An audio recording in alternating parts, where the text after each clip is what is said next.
Армысыздар, Алтай арнасының тікелей эфирінде елге қызмет хабары, студияда мен Қуаныш Амантайұлы. Бүгінгі бағдарламада мемлекеттік кірістер департаментінің қызметі төңірегінде әңгіме өрбітпекпіз. Ендеше студия қонағымен таныс болыңыздар. Асхат Райымбекұлы Жібітаев, облыстық мемлекеттік кірістер департаменті басшысы орынбасарының міндетін атқарушы. Студиямызға қош келдіңіз.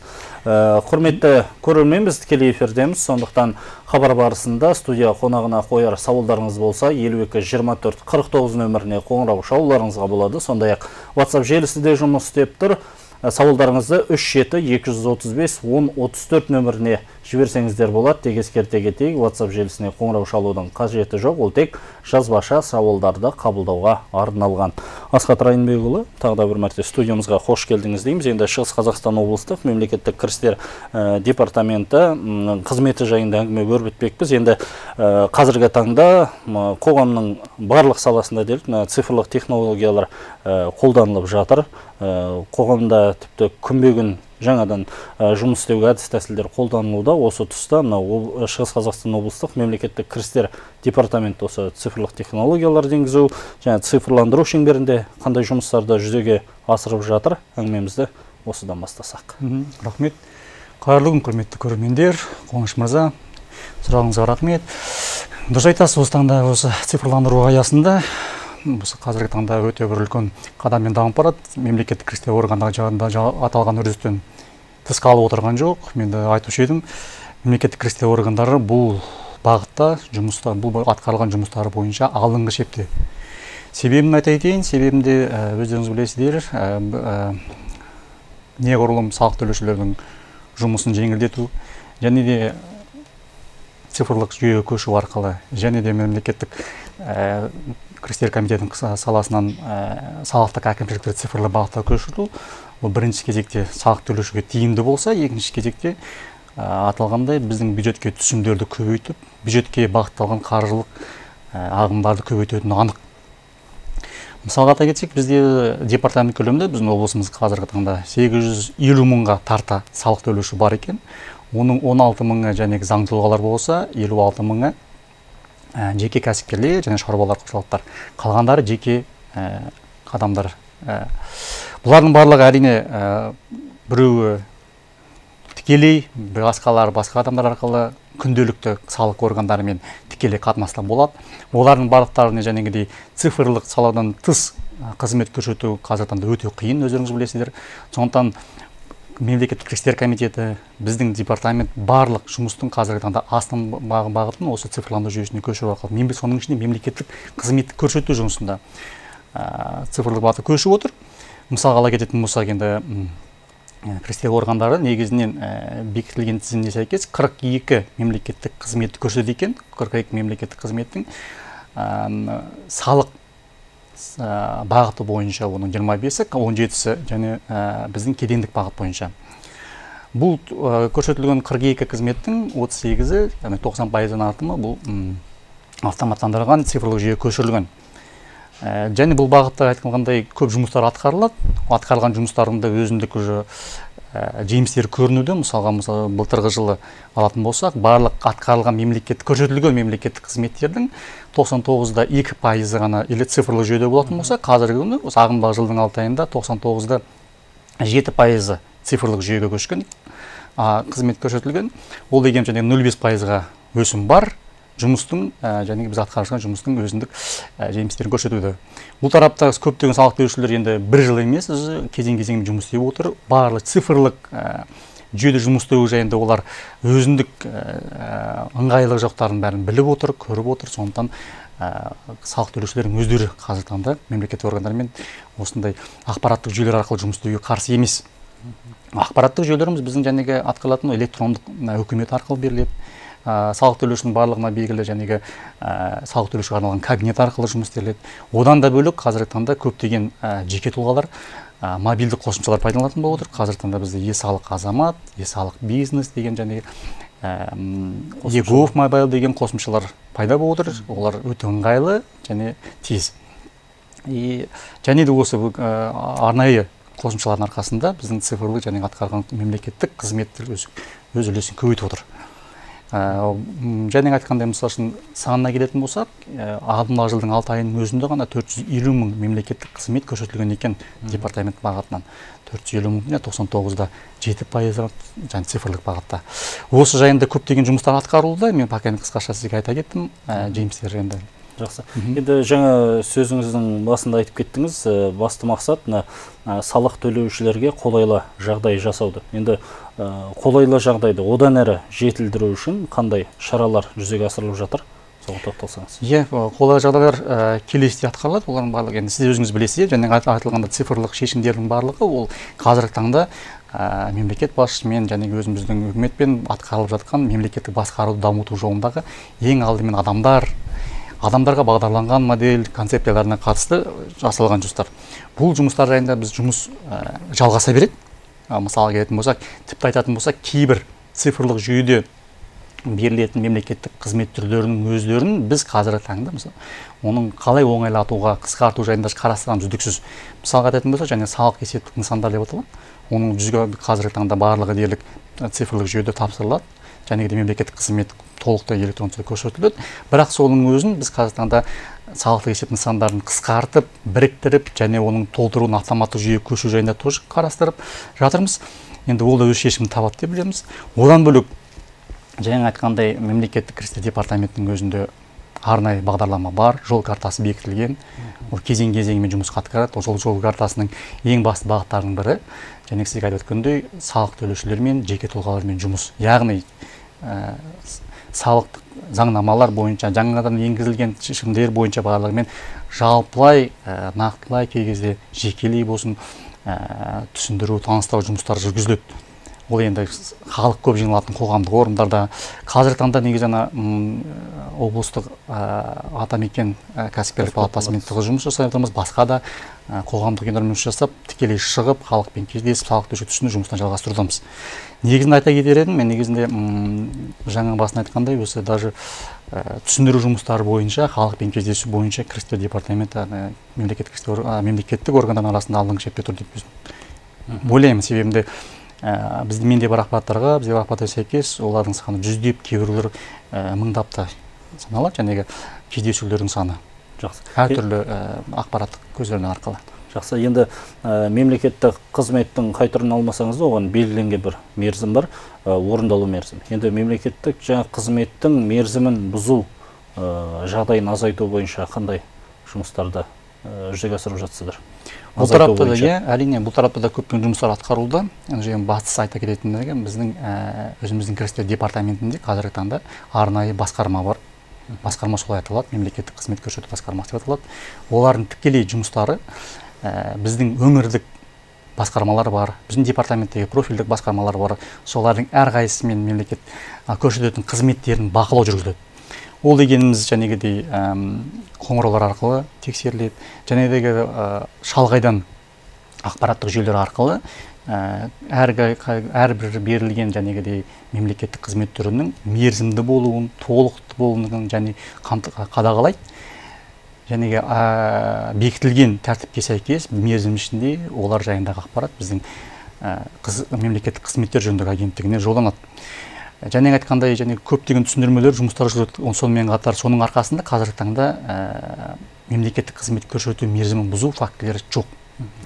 Ол тікелей қадағалауда және де бірінші орында бұл мәселе. Жақсы, яғни алдын алу жұмыстары өзінің жемісін беріп жатыр ғой? Әрине, бұл мен басқа айта кетерім, бұл жұмыстар бүгінгі бір күндік жұмыс емес, бұл рет-ретімен бұрындары басталып, осы қалыпта қазіргі таңда белгілі бір жүйе қойылған жұмыс, сол жүйе өз жұмысын жалғастыруда, өз жемісін беруде қазір жүйе. Жақсы, рахмет. Енді салық төлеушілер үшін сіздер тағы қандай жағдай жасалып жатсыздар? Енді қазіргі таңда көрсетілетін қызметтерді барынша жеңілдету керек қой. Сіздерге келді, ол ары қарай қалай қызметін алады, қандай жағдай жасалған, сол бойынша.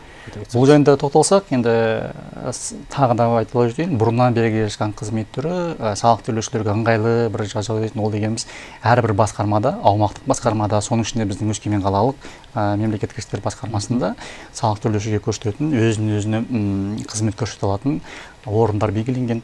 Және ол орынға кез келген салық төлеуші өзінің электронды цифрлық қолтаңбасы арқылы келіп, кез келген қызмет түрін, салық органдарына қатысты қызмет түрлерін қалай алады. Және де ол дегеніміз біздің ақпараттық жүйелерге кіріп салықтық есептен тапсырады, басқа да өтініштерін қалдыра алады. Тіпті болмаған жағдайда сол жерде арнайы модераторлар жұмыс істейді, немесе салықтық қызметкерлер бар органдарының, солар өзіндік бағыт-бағдарын беріп, түсіндіру жұмыстарын жүргізеді, барынша жағдай жасалған.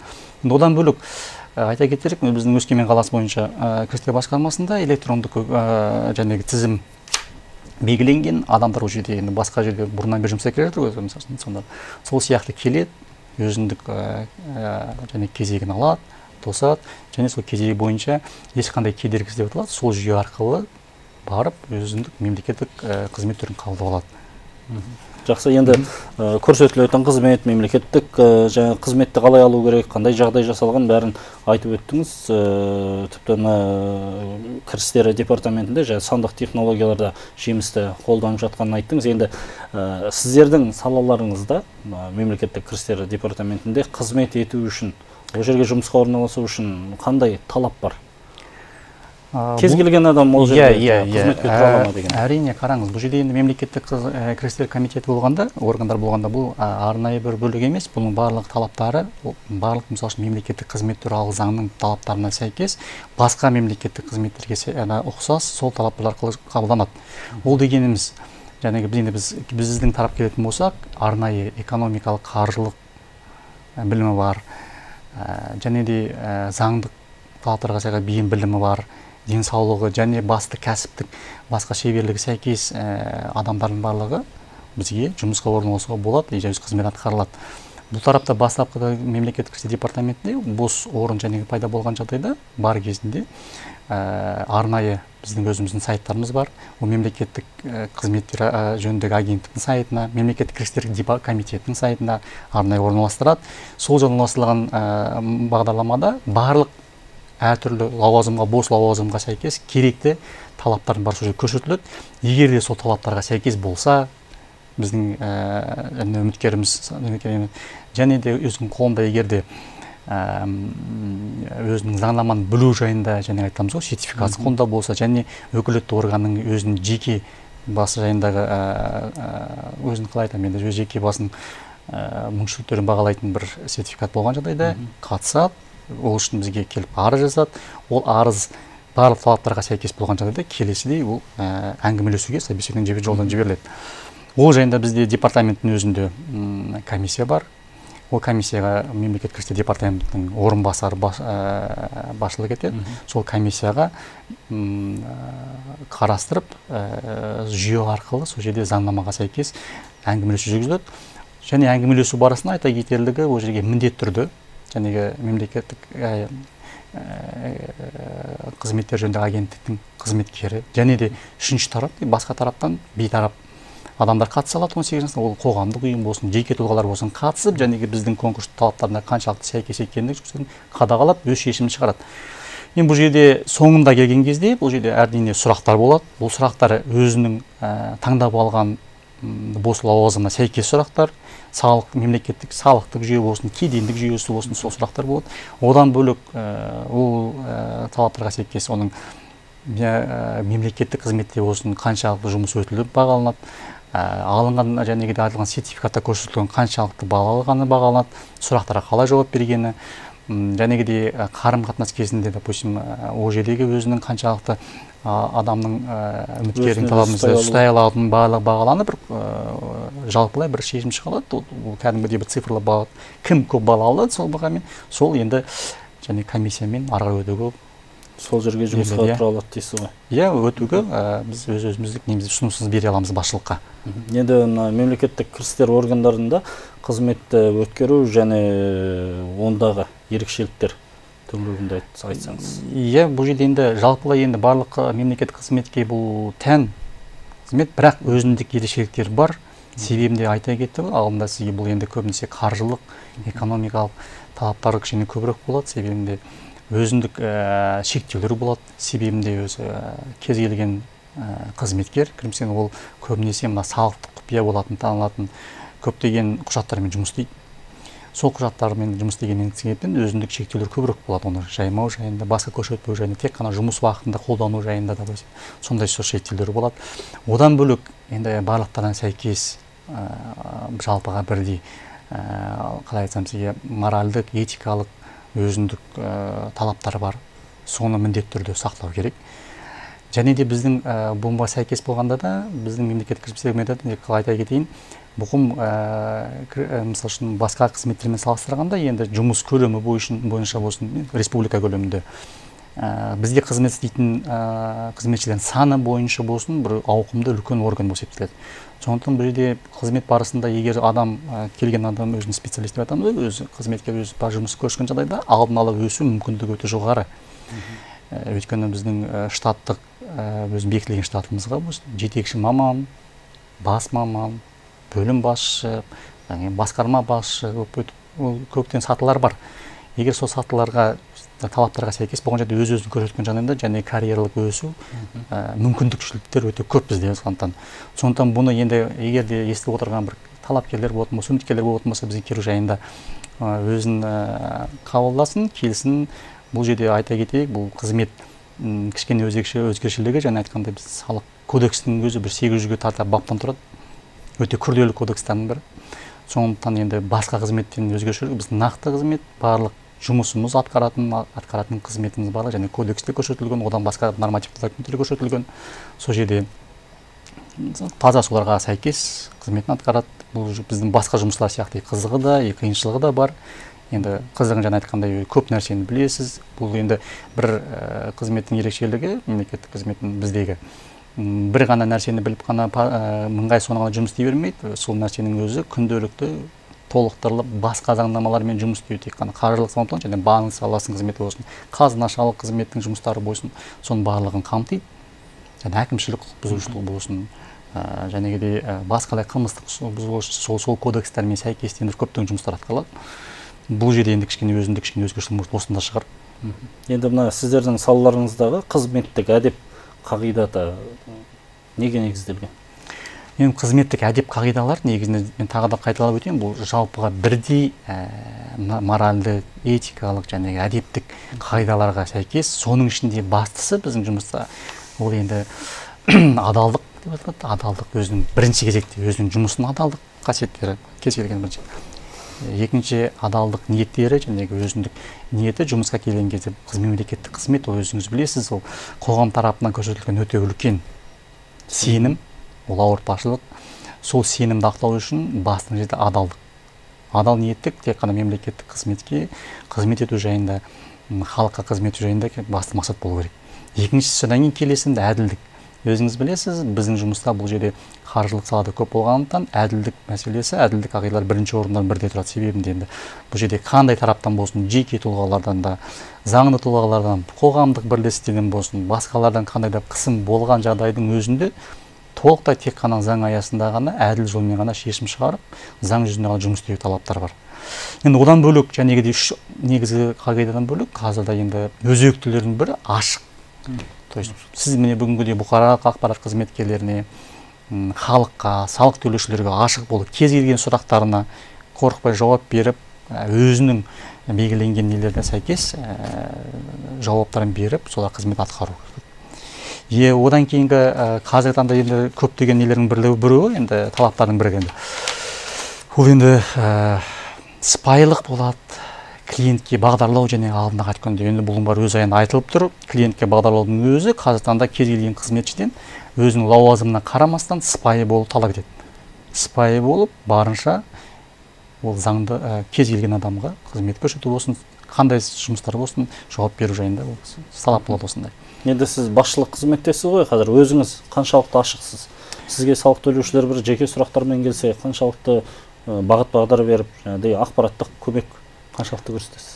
Әрине, бұл жерде енді мен де бұл қызметте бұл бір мүшесі болғандықтан барлығына жалпы талай, маған да сәйкес, сондықтан енді барынша ашық болуға дайынбыз. Енді бұл жерде мен бірінші жыл емес жұмыс істеп жүргенде аумақтық басқармаларда болсын, қалалық басқармалар болсын, салық төлеушілермен кез келген кездесеміз. Осы күннің өзінде де өзімізде жеке прием дейміз, жеке қабылдау болады. Ол басшының қабылдауы өзінің кестесі бар, орынбасшылардың кестесі бар. Сол кестеге сәйкес барлығын қабылдап, түсіндіріп, айтып, болмаған жағдай тіпті арнайы, өйткені біздің айттым, қызмет өте кең, ауқым өте кең. Ол кедендік мәселеден бастап, және тіркеу мәселесі болсын, басқа мәселелер қамтиды. Сондықтан білмеген жағдайда жауапты тұлғалардың өзінен шақыртып, жауап алдырып, соңына жеткізу. Мен сол жөнінде жұмыс істеп, өз-өзіме тоже сондай талап мен өз-өзіме де қоямын, сонымен жұмыс істеймін деп атамын.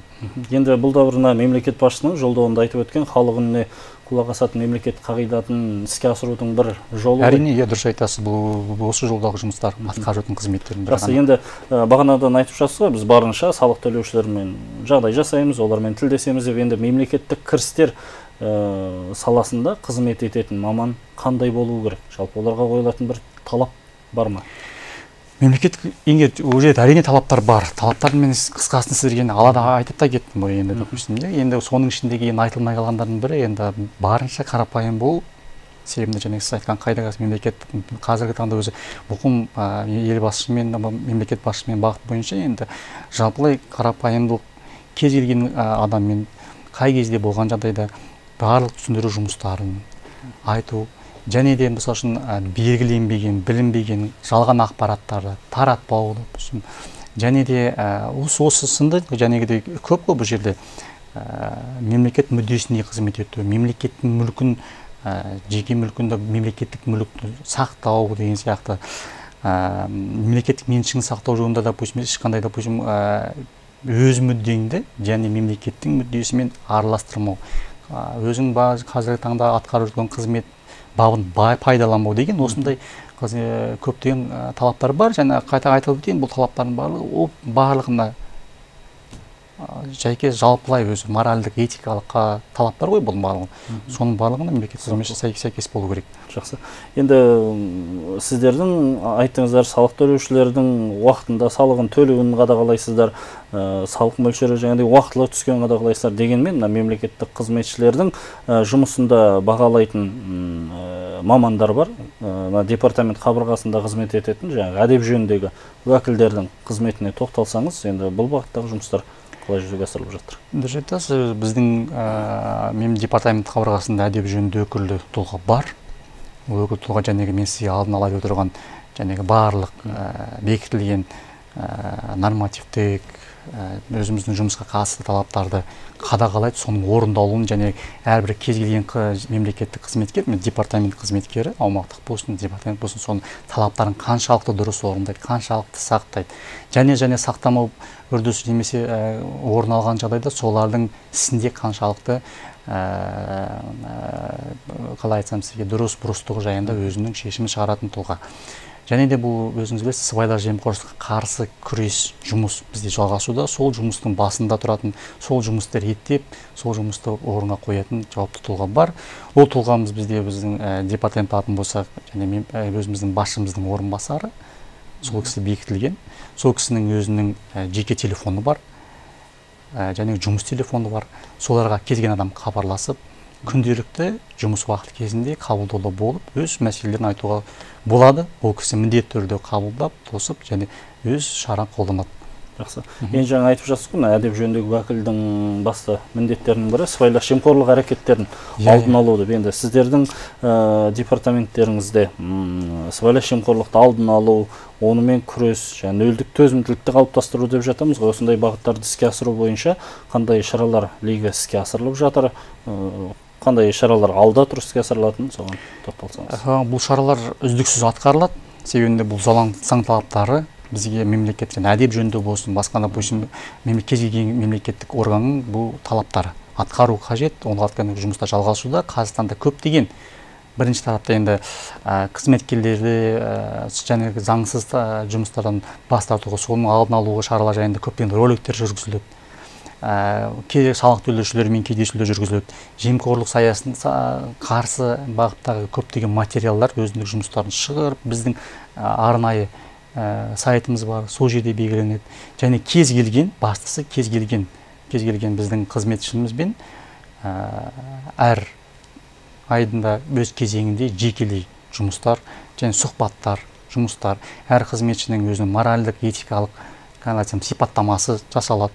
Сол сипаттама бойынша кімнің қаншалықты қабілеті бар екені анықталып, сол бойынша жұмыстар атқарылады. Бұл жерде жұмыс өте күрделі, және жалпылай айтқаннан бөлек, және сіз айтқандай басты жұмыс кез келген қызметшімен осы арадағы сыбайлас жемқорлыққа қарсы, допустим, соның алдын алу жұмыстары кез келген жекелей жүргізіледі. Жақсы, рахмет. Енді Асхат Райымбекұлы, мемлекеттік кірістер департаментінің жұмысы түскен салықты есептеу, уақытында төлемеген азаматтармен күреспен ғана шектелмейді ғой.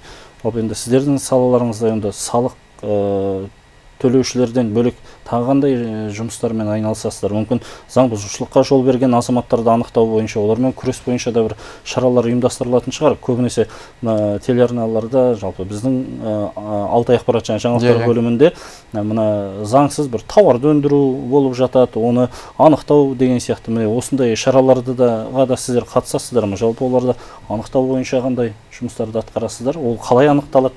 Әрине, бұл жерде енді қараңыз, бұл жұмыс біздің негізгі бағыттарының бірі, бұл көлеңкелі экономикамен күрес деп аталады. Бұл көлеңкелі соның ішінде жәнегідей тіркелмеген, реттелмеген тауарларды сату, немесе тіркеусіз сату деп болады, немесе заңсыз пайдалану, заңсыз жәнегідей оны даярланған тауарларды, допустим, бағытта жұмыс жүргізілуде. Осының өзінде енді өз жұмысында менің бағытым бойынша болса, жәнегі заңсыз алкоголь өнімдерін сату, заңсыз темекі өнімдерін сату, қазір таңда биыл алған солар бойынша жұмыс атқарып жатырмыз. Олар өз жемістерін беріп жатыр. Ол жайында сіздердің жәнегі журналистеріңізді бірнеше қатар допустим жүргізілді, көрсеттік. Бірақ ол жалғаса береді. Енді біздің жұмысымыз үздіксіз ғой, сізге айтатын болсақ. Бұны қанша цифрлық жүйеге көшіргенмен де қазіргі таңда жәнегідей біз өзіміз шығып, нақтылай көріп, танысып, тексеріп жүретін жұмыстар қатар жүргізілді. Бірақ енді білесіздер, Қазақстанда енді шағын және микро субъекттерге, орта бизнес, шағын бизнестерге тексеру жүргізуге мораторий белгіленген. Сол мораторий талаптарын біз қатаң сақтай отыра, бәрібір де, бірақ сондай заңсыз бұзушылықтар орын алған кезде шығып, оны белгілеп, тиісті жауапкершілікке тарту жұмыстарын жалғастырып жатырмыз. Яғни сіздер тек түскен салықты санаумен ғана емес, көлеңкелі экономикамен айналысқан бір былайша айтқанда заңсыз табыс көзімен айналысуға ниеттенген азаматтарды да анықтайсыздар ғой. Жаңағыдай егерде халық арасына шығып бір ақпараттық түсіндірме жұмыстарын жүргізетін жұмыстарыңыз бола ма? Мысалы, салық төңірегінде жаңа заң қабылданды. Мына облыс орталығында ғана емес, бізде шет алыс аудандары бар, шекаралық ауданда орналасқан аудандары бар. Енді ол жерде алыс-беріс көп жүретін жаңағы шекаралық аудандар ғой. Сондай жерлерде нақты осындай тауар айналымымен жұмыс істейтін азаматтарға барып, түсіндіріп, ақпарат беріп, мынандай жаңашылдық болды, біле жүріңіздер дегендей жұмыстар жүргізілді ме? Әрине жүреді, әрине. Сен айттым ғой, бұл заңнама біздің күрделі болғандықтан кез келген бұл жерде өзгерістер, енгізілген өзгерістер жайында біз міндетті түрде ақпарат береді. Бұл жерде бірінші кезекте жәнегідей біздің сайттарымызда қойылады. Екінші кезекте және сіз айтқандай біз шығып салық төлеушілермен жұмыс жүргіземіз. Бұл дегеніміз Өскемен қалалық салық төлеушілерден бастаймыз. Бұл жерде бірнеше рет қайтарады, және әртүрлі алаңда жүргіземіз, және менің атамекен болсын, немесе басқа да алаңдарда болсын, кездесіп, ол жүргіземіз. Және сіз айтқанда аумақтық. Біздің аумақтық басқармаларда және шекаралас жақын аумақтарда мемлекеттік басқармалар бар. Олардың да жұмыстарына сәйкес, олар міндеттерінің бастыларының бірі, және өзгерістерді салық төлеушілерге жеткізу. Енді бұл жерде қазіргі цифрлық шешімдер бар, Zoom деп атаймыз, басқалай бір программалық жүйелер бар. Сол арқылы да салық төлеушілер жинап, бір орында салық төлеушілер болғанда, енді қалай айтсам, біз былай точно дейміз, бұл өзгерістер кімді қамтып отыр, қандай салық төлеушілердің талабын соларды бөлек жинап алып, солармен тікелей ақпарат жеткізуге тырысамыз, сол жұмыс істеп жатырмыз негізінде. Яғни сіздер жеке тұлғаларға да, заңды тұлғаларға да бөлек ақпараттық түсіндірме жұмыстарын жүргізіп отырасыздар. Ол жерде тек бетпе-бет кездесуден бөлек, онлайн режимде дейміз ғой. Бұл да бір цифрлық технологияларды қолданудың жолы ғой. Әрине, сол жолы жылдам жеткізудің бір жолы ғой, бұл кез келген ақпаратты. Жақсы, енді Асхат Райымбекұлы бізге де берген уақыт өз мәресіне келіп жетіпті. Құрметті көрермен, бүгінгі бағдарламада Шығыс Қазақстан облыстық мемлекеттік кірістер департаментінің қызметі төңірегінде әңгіме өрбіп өттік. Студия қонағы Асхат Райымбекұлы Жібітаев, Шығыс Қазақстан облыстық мемлекеттік кірістер департаменті басшысының орынбасары міндетін атқарушы болатын. Ал біз сіздермен келесі жүздескенше аман сау болыңыздар дейміз.